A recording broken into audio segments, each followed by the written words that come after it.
welcome to Let's Be Perfectly Queer, a queer podcast creating space to talk about all things queer. My name is Archie. And I'm Katie. And we are your hosts. Questions of how you identify, seeking answers to clarify. Whether you're queen or somewhere in between, let's be perfectly queer. And we're back. And it's raining, guys. So if you hear that in the background, we are currently in winter in the midst of thunderstorms. Yes, unfortunately. And our poor little puppy Odie woke you up at 6:30 in the morning, needing cuddles and attention and shivering. And it's been crazy, man. The weather here has been insane. There's been traffic accidents. We've been in a car accident because of the weather. Yep. And fortunately, everyone is okay, which is grand. But unfortunately, we are both very sore. Yeah, just a little bit. But we're trudging along and we're still getting an episode out to you. And on today's episode, we are actually talking about the myths on trans youth surgeries. Oh, such a good thing to talk about. Yeah, and out there in the world, there are so many myths and misinformation. And I went on a deep dive and found all the information to help you make your own decision whether these myths are true or not. And it's good to really come into it at this time and age where people hear so much stuff about trans individuals, and it's just time to cut the BS. Yeah, pretty much.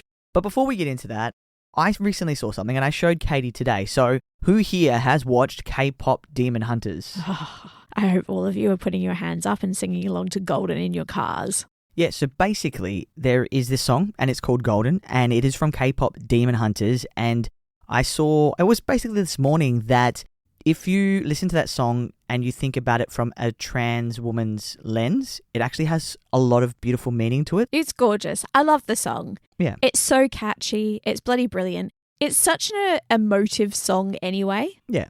And I love it. Yeah. And then when you're like, by the way, it has a certain striking resemblance for trans women. And I was like, actually, it really does. But yeah, so that was just a quick little fun thing to tell all of our listeners. And I think let's just get straight into this episode. What do you reckon? Yep, sounds great. All right, so let's get into today's episode on trans youth myths. Today's episode is Small Talks. And we're addressing a persistent myth that transgender children are undergoing surgeries. The short answer, they aren't. The long answer, well, that's what we're going to get into on today's episode. Love it. So, for those listening, what actually happens when a child is trans? Transgender children may socially transition, meaning they change their name and pronouns, wear clothes that match their gender identity, maybe get a haircut or something like that, and they choose activities or roles that feel comfortable to them. None of this involves medical intervention. No.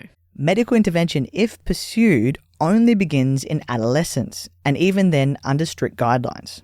Absolutely. Let's actually look at the medical steps by age group. Okay. Children under 10 to 12 years old, socially transition only. No medical intervention. Unless they hit an early puberty, they may introduce puberty blockers.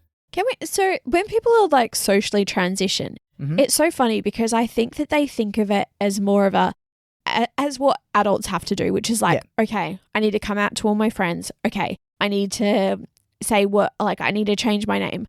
All right, I need to do all these kind of things. But when a kid is trans, it's not big things like that. No. It's very much just small things. It's oh, I might today want to wear a skirt rather than shorts. It's not a big deal. No, and it can be gradually, or it literally can be, for some trans children, it can be, all right, haircut, clothing change, go to school the next day as your new name. Yeah. And the kid's like, okay. Yeah. Well, I mean, the kids would be like, I'd love to do that. Not just okay. No, I meant the kids who are seeing this person. Oh, right. So I get you. Their peers are like, okay. Yeah. Yeah. Because it's not a big deal. No. Honestly, this is what keeps on getting me, is everyone's like, oh my gosh, socially transitioning is such a big thing. But it's not. It's actually really not when it comes to children. Because they haven't lived this whole life where they've had to pursue an identity that isn't authentic to them. Yeah. Because kids are generally very authentic. They're just we're just living, we're just doing. And it's not a big deal until society tells them it's a big deal. So whenever people are like, oh my God, we're making kids do these kind of things. No. Have you ever tried to make a kid do something? It's really fucking hard. Exactly. No wonder I only ever work in adult health because the kids are fucking menaces. Exactly. It's really difficult. So the thing is it's not a big deal. It is actually only just, it's simple, it's easy, it's what the kids want. So I think that when they're looking at these young kids, if anything, it's society trying to get them to slow down a little bit to allow them the time to think about these contexts. And it's never surgery. No, fucking it's never hell. surgery. So early adolescents, typically 12 to 16-year-olds, some may use puberty blockers to delay the effects of puberty, which was what you were basically speaking about. These are completely reversible and have been used for decades for something called precocious puberty. Katie, for those listening, do you want to explain what this is? I would imagine precocious puberty, just because I actually don't 100% know the term, and you can tell me if I'm correct or not. But I would imagine it's puberty that's onset is at a younger age than what would be standard as, like, inverted commas, normal. So it would just be something that, like, a lot of people are getting puberty at younger ages these days, which have more issues associated with them. And it's a lot of stress for somebody who is, say, 9 years old to manage having a period and having the associated biological changes with it. So that's where I would say that maybe hormone blockers would be very useful, because it allows them to actually mature at the same age developmentally as other individuals, and along with the same, like, cognitive developments. And it is used for children who are not transgender. Yeah, all the time. So it's not a big fucking deal. No. Settle down. Then with the older adolescents, you're 16 plus, some may start hormone therapy under medical supervision, but I've not seen any cases below the age of 18 where there is transgender surgery. So with adulthood, 18 plus, some may pursue gender-affirming surgeries, but this is a personal choice. But there is no evidence of any child having surgeries before the age of 18. Well, they can't. It's in the same way that people can't have breast implants until they're 18. Well, they shouldn't be, because it's that whole, the maturity. And in essence, that is actually a gender-affirming surgery, because it's a person having something to affirm their gender. And I'm going to talk about that in a little bit. Fab. Look at us. Great stream of thought. But there is no scenario where young children receive medical or surgical intervention. So when you see they are performing surgeries on the kids, it's not happening. The only surgical intervention that is happening is usually non-consensual and to intersex individuals. Oh, yeah, I literally was just going to say the caveat is what society is doing to intersex individuals, which is wrong. Their gender is chosen for them sometimes by their parents. And I think that there's that understanding these days more than before, not to the level that it probably should do, is that society doesn't know what to do with people who are intersex. Yeah. And that means there needs to be more studies that go into that. Because people who are intersex actually mess with people's brains because it goes against everything they believe in. Yeah. And they're very black and white understanding of the world. And so they just don't know what to do because their beliefs are being challenged. Well, that's the whole problem of people being like, there's only two genders. Yeah. And it's like, well, I mean, the world's trying to show you that there's not only two genders. Maybe you need to actually change your social constructs and your ideas of what gender is to evolve to what actually humans are doing. Exactly. The rate is 2%, more than people who have red hair in the world. Right. But where did this myth come from? So the idea that trans children are undergoing surgery is, again, just misinformation. And this is being largely pushed by some people who don't realize that transition is gradual. And it's a process guided by medical professionals, and believe those like videos and loud people spreading hate and misinformation. It's also from groups who use fear-mongering tactics to push anti-trans legislation, like what we saw with Trump and what's happening in the UK as well. Also, news stories often misrepresent medical guidelines, implying that young children are undergoing irreversible procedures. And you're looking at things like that terrible Channel 7 Spotlight detransitioning, which, unfortunately, I checked and is still available to watch. Oh, God. For those of you tuning in for the first time, we do discuss this in a lot more detail in 2 episodes because there's just a lot to go through. And I'll link that in the show notes with our episode called Debunking the National News segment on detransitioning, which was terrible. But It's all lies. Yeah. But let's talk the surgery. All right, Okay. let's talk the surgery. Yeah. I couldn't find a lot of information about Australia because I just couldn't find like where the data was. What I did find, so there was some major medical organizations, including the American Academy of Pediatrics and Endocrine Society. Endocrine? Yeah, endocrine. Do not recommend gender-affirming surgeries for minors. Do you mind if I just define what pediatrics Of course and you endocrine? can. Grand.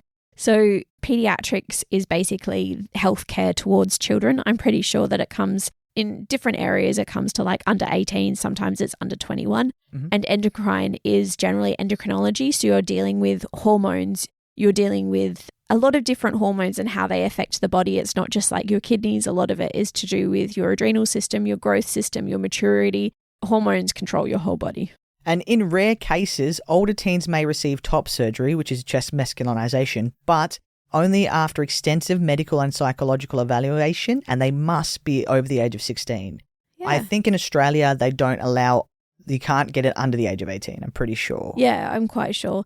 In Australia, I'm not sure how it is around the rest of the world, but the rest of the world seems pretty fucked at the moment, so probs not. Apart from the psychological assessments that it takes to undergo gender transition, Yep. it's also the wait lists It's that have to. ridiculous. So you potentially will be on a wait list for like, I mean, right now it's like 2 years Mhm. to undergo masculizing surgery or feminizing surgery, depending on where your gender sits. But the wait time is so long. So it's not like, even if you were, say, you had transitioned as a child Yep. to the age of 18, you're not going to be able to go on a wait list Mhm. until you're 18 because no surgery is going to touch you. No surgeon. surgeon's going to touch Yeah. you. And then you have to go on the wait list for like 2 to 5 years. Yeah. So like by then you're already 20. So in WA particularly, there's only 2 surgeons who do top surgery. Is that true? Yeah, in WA. Oh. Yeah, that are reputable. Oh, So you okay. might have Sure. surgeons who do breast augmentation, but not top surgery because it's a very vastly different surgery. Yeah.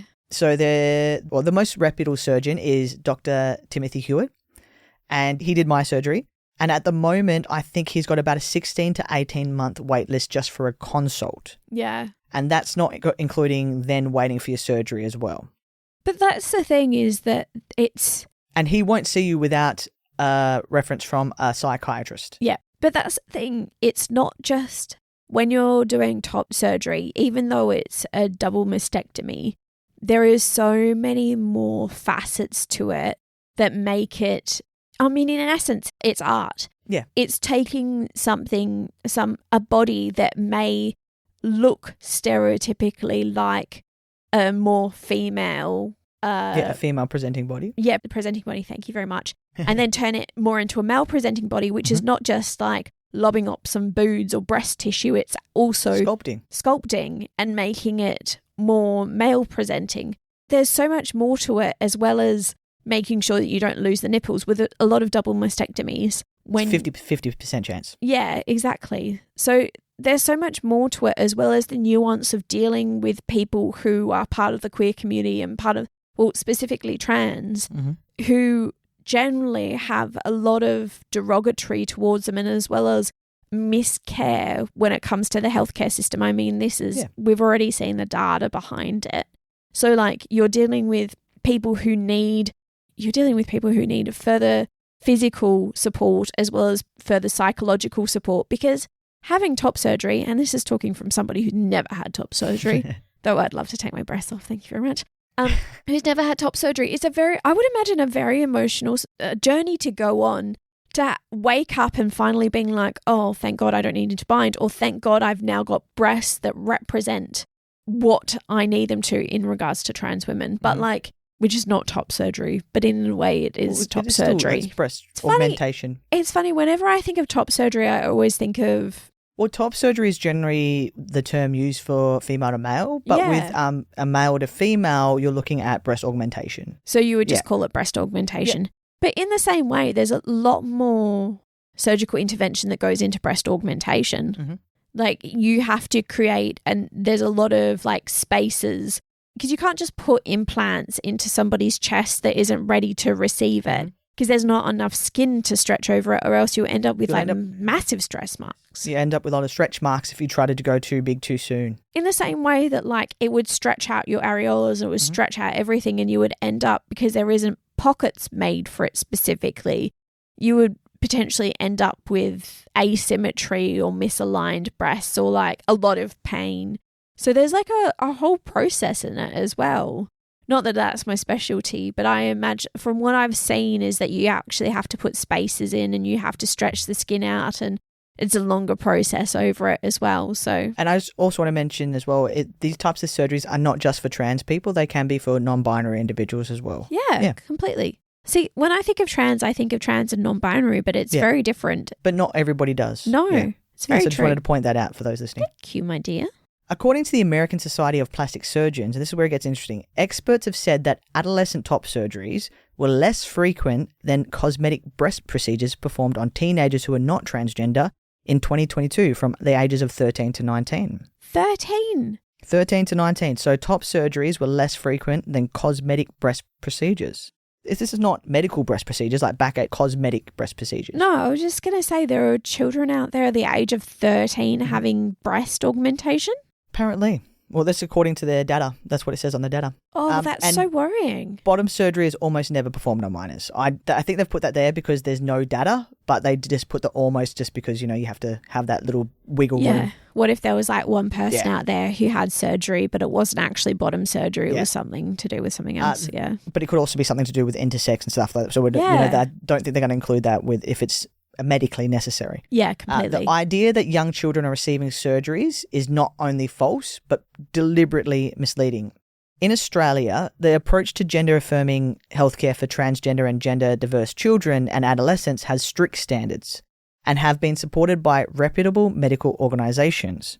In Australia, the Australian Standards of Care and Treatment Guidelines for Trans and Gender-Diverse Children and Adolescents is all about making sure that the medical professionals are being age-appropriate and affirming.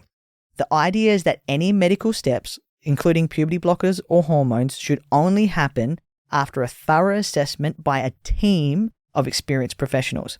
And when it comes to surgery, the guidelines recommend holding off until someone is at least 18. And so most medical professionals in Australia will wait till that person is 18 for any surgical procedures. Well, you're saying the word most, but seeing as the standard is that you don't, then nobody would be able to go under that. I'm just trying to put that wiggle, but like basically in Australia, you won't find a surgeon who will do gender-affirming surgery on anyone below the age of 18. No, which is good. Yeah. Which is even more frustrating when that Channel 7 spotlight came out, or like even all the derogatory comments. We're protecting the kids. It's all that fear-mongering that's actually based around misinformation. I mean, why is this such a big issue? It's not a big issue, but people are trying to rant about it like it is. Mm-hmm. It's just people love something to rally against and hate. Yeah, they do, don't they? That's all it is. It's true. The National Health and Medical Research Council, so the NHMRC, is developing national evidence-based guidelines for the care of trans and gender-diverse children and adolescents. This initiative aims to ensure that the healthcare practices are aligned with the latest research and are culturally sensitive.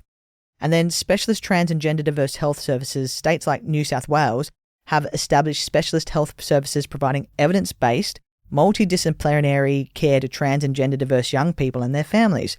These services offer medical reviews, specialist nursing care, psychological assessments, and social work consultations. Good. The Australian Medical Association acknowledges the importance of gender-affirming treatments, including puberty blockers, hormone treatments, and surgeries. The AMA emphasises that such care is linked to positive health outcomes for trans and gender-diverse individuals. Yeah, I think the good thing about Australia is that there's a lot less wiggle room for people's own biases. Mm-hmm. And it's the understanding that at the end of all this is we need to do the best for our patients and our consumers in healthcare. And I think that's why Peter Dutton lost the election. Mm. He was trying to use division and hate, where I think in Australia we do a lot for the minority communities where we can. Yeah, completely. You know? I mean, the fact is healthcare strives and there are initiatives to do more for our ATSI demographics, our Australian Torres Strait individuals, our diverse individuals, so people who are culturally and linguistically diverse, and people who are part of the LGBTQIA plus community. Yeah. So there are these standards in place that we have in healthcare that says we need to do more for diversity.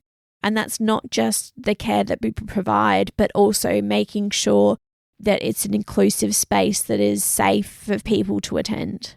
And if people remember as well, so in early 2025, was it the Queensland government wanted to stop medical interventions for transgender individuals? So in early 2025, in response to this, the federal government announced a review of treatment guidelines for trans and gender diverse children and adolescents to ensure that care practices remain current and evidence-based. But you can already see there's so much support out there saying it is. So these resources underline Australia's commitment to providing safe, evidence-based and age-appropriate gender-affirming healthcare for trans and gender-diverse youth. So the myth of these childhood surgeries has real-world consequences. It increases stigma and discrimination against trans youth. It leads to restrictive laws that block access to even basic healthcare. It causes distress for trans youth and their families. It distracts from real issues like suicide prevention and mental health support. It also leads to divisive and harmful laws like we are seeing in the US and the UK. Yeah. Trans youth who are supported have similar mental health outcomes to cisgender peers.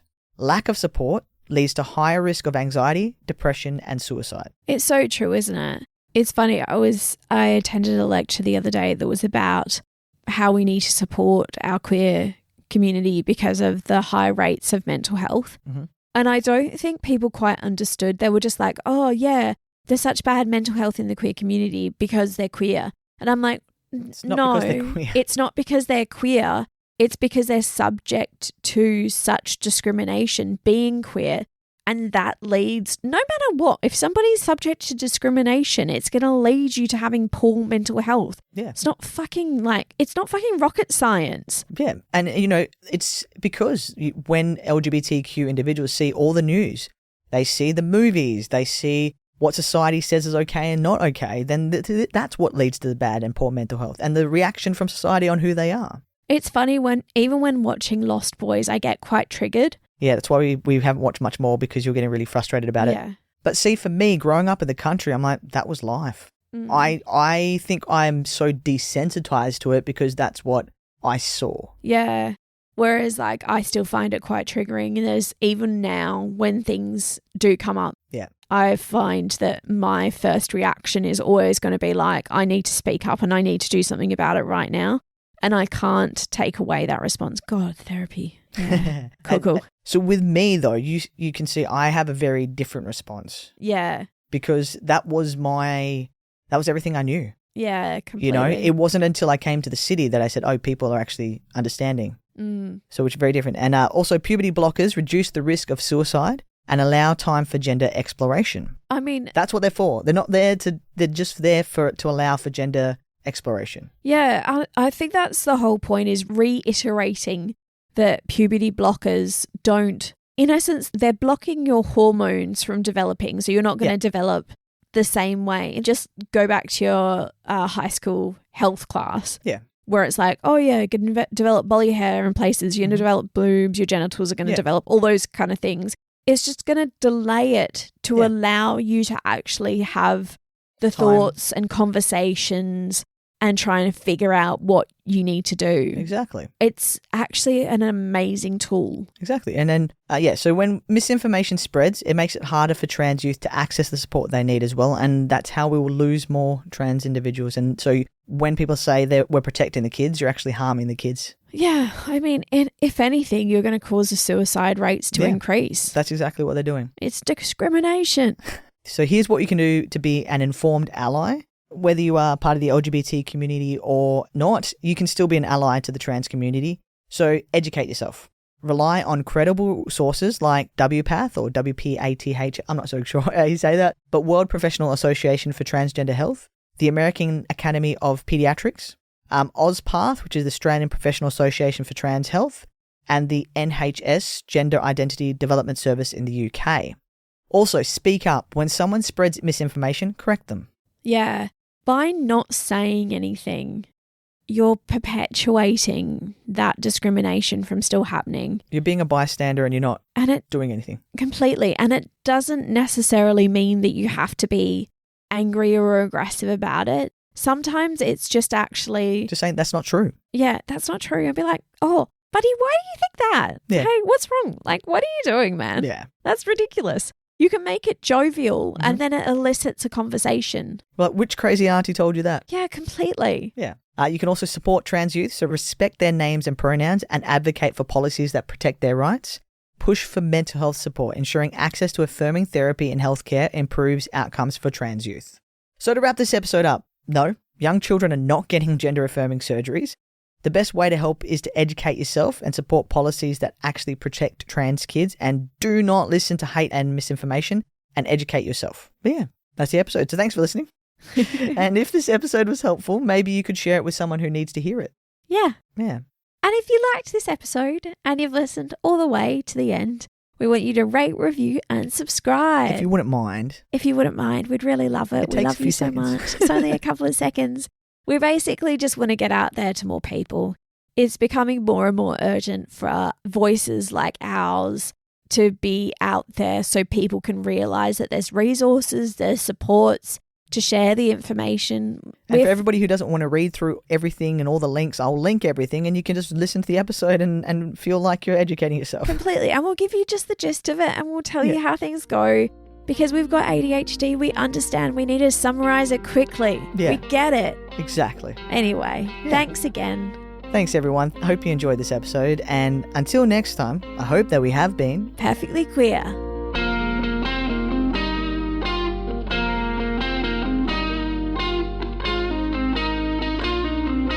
Let's be perfectly